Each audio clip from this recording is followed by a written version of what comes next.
السلام عليكم، كي دايرين؟ لاباس عليكم؟ كنتمنى تكونوا بخير. اليوم شاركت معكم شهده مالحه كتجي رائعه وكتجي بنينه وسهله في التحضير. كنتمنى هذا الفيديو ينال الاعجاب ديالكم. الا كنتوا اول مره كتشاهدوا القناه، اشتركوا عندي في القناه وفعلوا الجرس باش دائما ان شاء الله توصلوا بالجديد. ومرحبا بكم.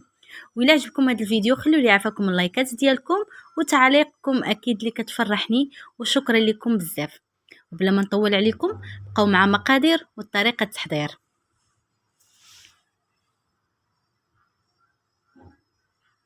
اول حاجه غادي نبدا بالحشوه لانني بغيتها تكون بارده.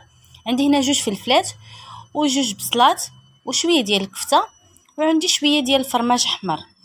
المهم الحشوه كتبقى اختياريه، باي حاجه بغيتو تعمروا هاد الشهده اللي بغيتو.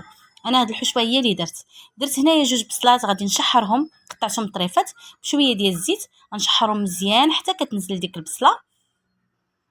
هي الاولى غادي نشحرها، من بعد فاش شحرتها غادي نضيف عليها الفلفله. درت هنا 2 فلفلات قطعتهم طريفات صغار صافي، وغادي نرجعهم فوق النار كتشحر ديك الفلفله هي والبصله صافي. هنا من بعد فاش تشحرات الفلفله والبصله غادي نضيف عليهم هاد شويه الكفته. المهم الكفته كتبقى اختياريه، ممكن ديروا كفته ديال لداند ولا اي حاجه. هنا درت شويه الملحه، ودرت معلقه صغيره ديال التحميره، ودرت شويه ديال البزار صافي. وغادي نرجع كلشي فوق النار حتى كطيب ديك الكفيته، وكنحصلوا على واحد الحشوه اللي ساهله وصراحه كتجي بنينه هاد الحشوه. وكيف ما قلت لكم بغيتو ديروا غير الخضر بوحديتهم، حشوه غير ديال الخضر ممكن. هنا بالنسبه للفرماج ما غاديش نديرو دابا حتى كتبرد ليا الحشوه، عاد غادي ندير فرماج احمر فيها صافي. الحشوه ديالي خليتها تبرد وغادي ندوز نعجن العجينه.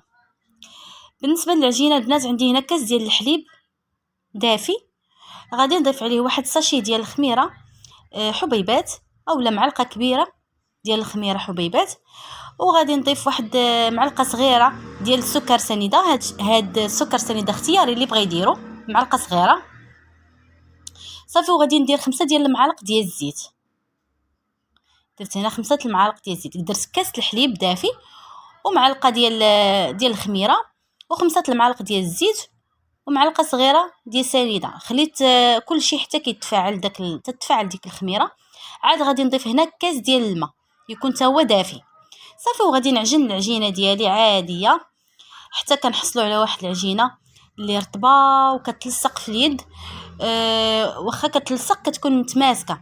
عندي هنايا واحد ساشي ديال الخميره ديال الحلويات ما يعادل 8 غرام صافي. بقات لي غادي ندير غير هاد الخميره وندير شويه ديال الملحه. تقريبا درت ملحه كتبقى على حسب الذوق، درت هنا نص معلقه ديال الملحه صغيره صافي. وغادي نعجن العجينه ديالي مزيان، ممكن تعجنوا في العجانه ولا تعجنوا بيديكم اللي بغيتو صافي. كتبقاي تضيفي الطحين بشويه بشويه، واحد 500 غرام ديال الطحين كتبقاي تضيفي بشويه بشويه حتى كتحصلي على واحد العجينه اللي واخا كتلصق في اليد. كيف ما قلت لكم كتعرفوا العجينه ديال البريوش راه تكون خفيفه بزاف وكتكون كتلصق في اليد، كتحاولي معها حتى كتجمعيها بشويه بشويه صافي. غادي ندهنها غير بواحد شويه ديال الزيت ونخليها حتى كترتاح واحد شويه، تقريبا واحد 10 دقائق، لانها عجينه خفيفه راه دغيا كتخمر صافي. غادي ندهن يدي بشويه ديال الزيت وغادي نشكلها على شكل كويرات.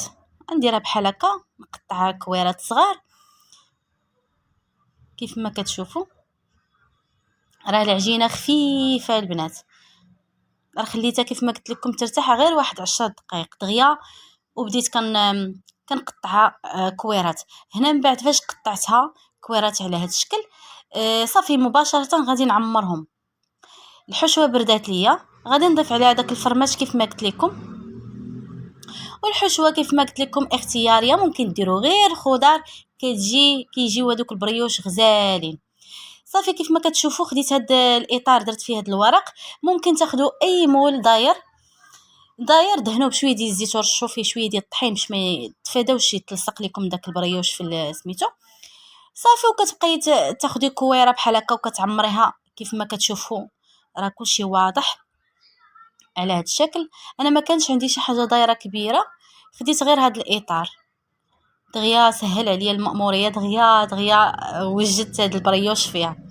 عندكم شي حاجه دايره، شي مول داير اولا شي اولا غير هذيك المقله الثقيله حتى هي تيجي فيها البريوش زوين، دهنوها مزيان ورشوها بشويه ديال الطحين صافي، وكتبقاي ديري كويرات بحال هكا وكتحليهم بشويه بيديك وتعمريهم وكتباعدي بيناتهم واحد شويه.